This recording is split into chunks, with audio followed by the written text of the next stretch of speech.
Hello student, आज की class में हम एक नई कहानी सुनेंगे।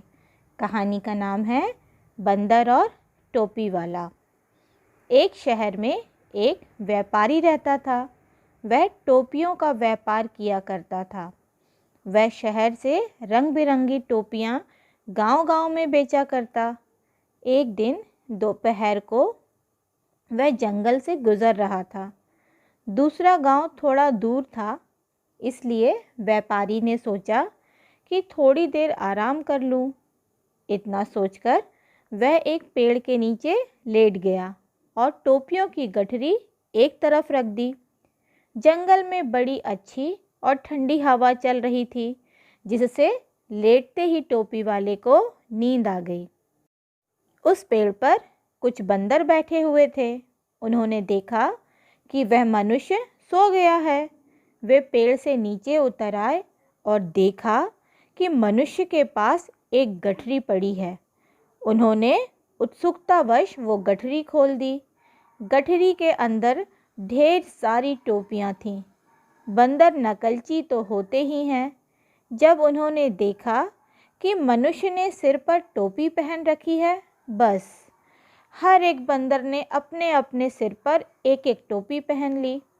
अब सारे बंदर एक दूसरे को देखकर हंसने लगे और खुशी से नाचने कूदने लगे।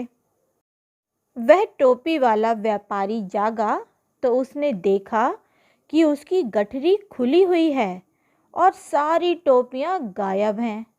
बंदरों की आवाज़ सुनकर जब टोपी वाले ने पेड़ के ऊपर देखा तो उसने पाया कि उसकी सारी टोपियां तो बंदरों ने पहन रखी हैं। यह देख उसे बड़ा गुस्सा आया और साथ ही वह परेशान भी हो गया कि इन बंदरों से अपनी टोपी कैसे वापस ली जाए। उसने अगल बगल पड़े पत्थर उठाकर बंदरों की तरफ फेंकना शुरू किया। उसकी नकल करते हुए बंदरों ने भी फल तोड़ तोड़ कर टोपी वाले की तरफ फेंकना शुरू किया। उसने गुस्से में अपनी टोपी उतारी और अपना सर खुजाने लगा। बंदरों ने भी ठीक वैसा ही किया। उन्होंने भी अपनी टोपी उतारकर अपना सर खुजाना शुरू कर दिया। बंदरों की इन हरकतों को देख टोपी वाले को समझ आ गया कि बंदरों से टोपियाँ कैसे वापस ली जाए। टोपी वाले ने अपने सर से टोपी उतारी और ज़मीन पर फेंक दी। टोपी वाले की देखा देखी बंदरों ने भी अपनी अपनी टोपियां उतारी और नीचे ज़मीन पर फेंक दी। टोपी वाले ने जल्दी जल्दी सारी टोपियां इकट्ठी करके गठरी में बांध ली और गठरी को सिर पर रखकर वह गांव की ओर चल पड़ा। इस कहानी से हमें क्या शिक्षा मिलती है? नकल करने के लिए भी अकल की ज़रूरत होती है।